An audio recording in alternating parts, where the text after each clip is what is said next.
Assalamualaikum warahmatullahi wabarakatuh.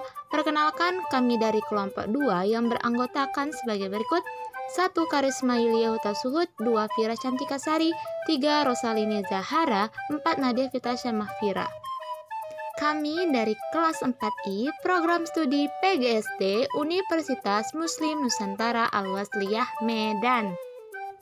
Tema 4, subtema 1, kelas 5 SD, media pembelajaran IPA, sistem peredaran darah manusia.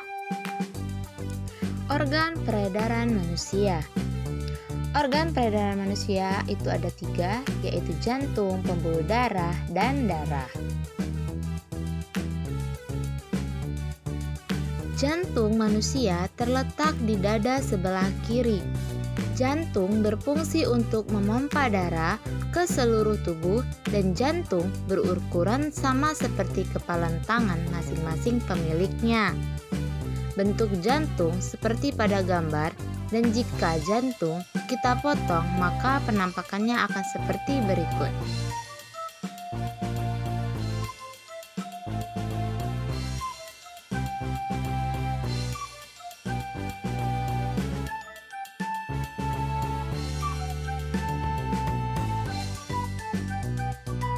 Jantung terdiri atas 4 ruang, yaitu serambi kiri, yang kedua serambi kanan, yang ketiga bilik kiri,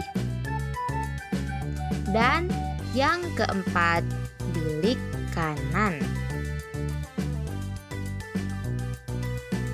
Agar darah dalam ruang jantung tidak tercampur, maka jantung mempunyai katup.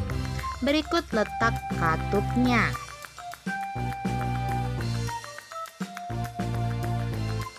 Selanjutnya, mari kita bahas tentang cara kerja jantung. Fungsi jantung adalah untuk memompa darah. Jantung mengalami proses relasi atau diastol, di mana otot jantung mengendur sehingga jantung mengembang dan letak darah masih di serambi, lalu kontraksi atau sistol, di mana otot jantung menegang sehingga jantung menguncup dan letak darah masih di bilik. Jadi, setiap jantung berdenyut selalu ada kegiatan relaksi dan kontraksi secara terus-menerus selama manusia itu hidup.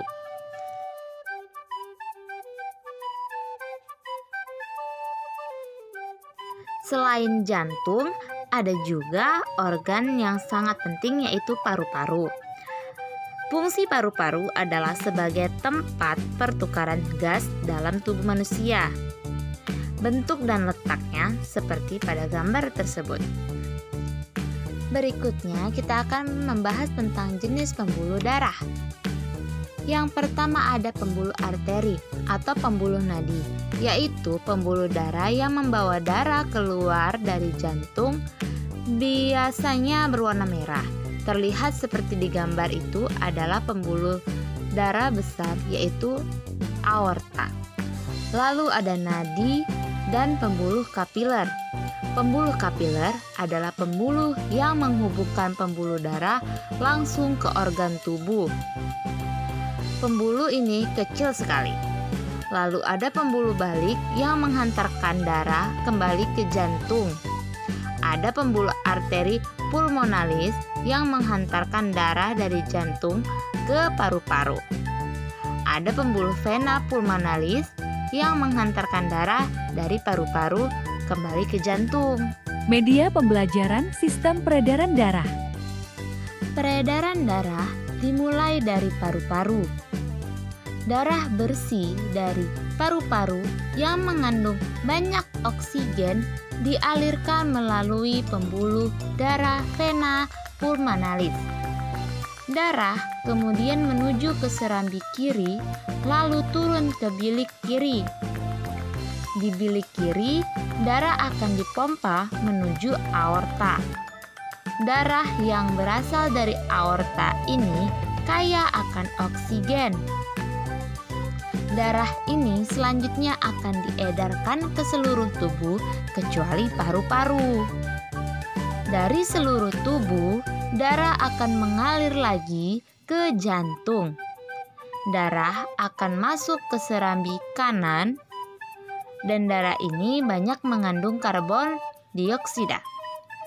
Dari serambi kanan, darah lalu masuk ke bilik kanan. Di bilik kanan, darah akan dipompa menuju arteri pulmonalis. Dan selanjutnya, darah akan dibawa masuk ke paru-paru.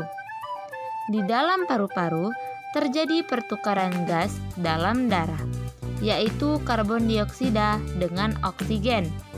Sehingga darah yang keluar dari paru-paru kaya akan oksigen dari paru-paru darah akan kembali lagi ke jantung dan akan kembali mengulangi sirkulasi tersebut. Baiklah, itu saja yang dapat kami sampaikan. Lebih kurangnya kami mohon maaf. Kami sudahi dengan wassalamualaikum warahmatullahi wabarakatuh.